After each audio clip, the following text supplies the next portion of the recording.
Graphing polynomials. Let's start with vocab. Consisting of several terms. An expression of more than two algebraic terms, especially the sum of several terms that contain different powers of the same variable. Location principle. Suppose y of f of x represents a polynomial function and a and b are two numbers such that f of a is less than 0 and f of b is greater than 0. Then the function has at least one real 0 between a and b. Relative maximum. A point on the graph of a function where no nearby points have a greater y-coordinate. Relative minima. A point on the graph of a function where no nearby points have a lesser y-coordinate. Extrema. The maximum and minimum values of a function. Turning points. Points at which the graph turns.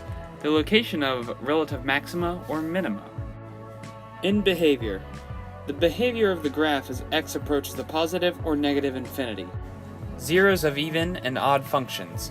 Odd degree functions will always have an odd number of real zeros. Even degree functions will always have an even number of real zeros, or no real zeros at all. 0. The x-coordinate of the point at which a graph intersects the x-axis. Infinity. Endless or boundless. State the degree and leading coefficient of each polynomial. 7x to the 4th plus 3x to the 7th minus 2x to the 8th plus 7. First we need to arrange the numbers in decreasing exponent order. So we have negative 2x to the 8th plus 3x to the 7th plus 7x to the 4th plus 7. The degree is the highest power or largest exponent in the equation. In this case, the highest power would be 8. The leading coefficient is the number or coefficient in front of the largest exponent. Here the leading coefficient would be negative 2. Example 2. This problem we are going to be graphing the equation by using a table of values, stating the domain and range and stating their relative minimums and maximums. The equation is f of x equals x to the 3rd minus 5x squared plus 3x plus 1. We'll start off by drawing the table. In the middle of the x side we will put 0, then negative 1, negative 2, negative 3, and negative 4 going up. On the bottom side of the 0 will go 1, 2, 3, 4, and 5. To find the y values, you will need to plug in the x value into the equation and your answer will be your y value. Let's start out with the x value 0. When you plug that in, you should get 0 to the 3rd minus 5 times 0 to the 2nd plus 3 times 0 plus 1. You would put 1 into the y side by the 0 on the x side. This is your y-intercept. Now repeat the same process but with 1 instead of 0, or negative 1. Your answer to this will be negative 8. And that goes in the y side by the negative 1 in the x side. Repeat this process for the remaining x values. You should end up with y values starting from the top, negative 155, negative 80, negative 33, negative 8, 1, 0, negative 5, negative 8, negative 3, and 16. Now you can begin to graph your equation. Simply place the dots on the graph according to each coordinates on your table of values. Since negative 155, negative 80, and negative 33 are very high, we cannot plot them and leave them off the graph.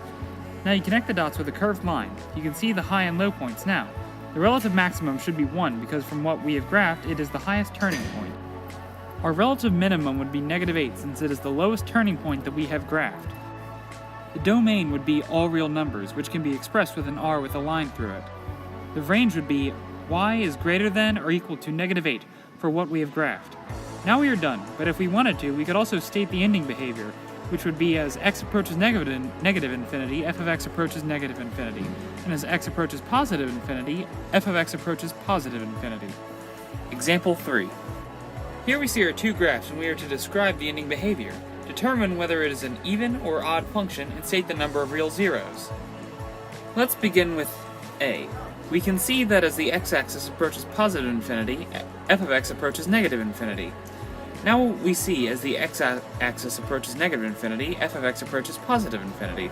We can also see that this has an odd degree because the arrows are going in opposing directions, and there's an odd number of turning points. This only passes through the x-axis once, so that means that there is only one real 0.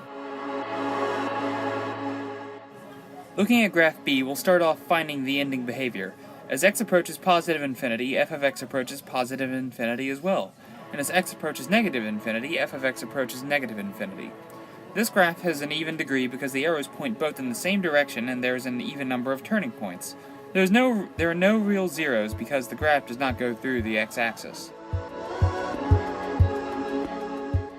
Example 4. The number of subscribers using pagers in the United States can be modeled by f of x equals 0.015 times x to the fourth minus 0.44 times x cubed plus 3.64 times x squared minus 2.7x plus 9.68, where x is the number of years after 1990 and is the number of subscribers in millions. A. Graph the function. B. Describe the end behavior of the graph. C. What does the end behavior suggest about the number of pager subscribers? And D. Will this trend continue indefinitely? Explain your reason. For A, you construct a two-column table labeling one column x and the other y. You then start selecting potential values of x and plug that value in wherever you see x in the equation. Then simplify the equation and put this value in the y column. Since the degree of the equation is 4, you continue forming the table until you see 4 changes in direction. You can also put the equation into the y equals function on your calculator and then hit second table. You then take these points and graph them. Look at your graph. You can tell by the degree of 4 that this polynomial has an even degree function. This means that as x approaches positive or negative infinity, f of x will be approaching the same infinity. Now look back at your graph. You will see that as x approaches positive infinity, f of x will also approach positive infinity. And while x approaches negative infinity, f of x will also approach positive infinity. This is the end behavior of your function. C. Even though pager sales sometimes have dry spells, they are generally on the rise. Now, taking into consideration that your graph shows sales as generally rising, this means that even though pager sales have endured some dry spells, they are generally on the rise. Given that you can only predict the future, pager sales will not continue on this trend indefinitely because it doesn't take into account the possibility of new technology being developed that would lower the popularity of pagers.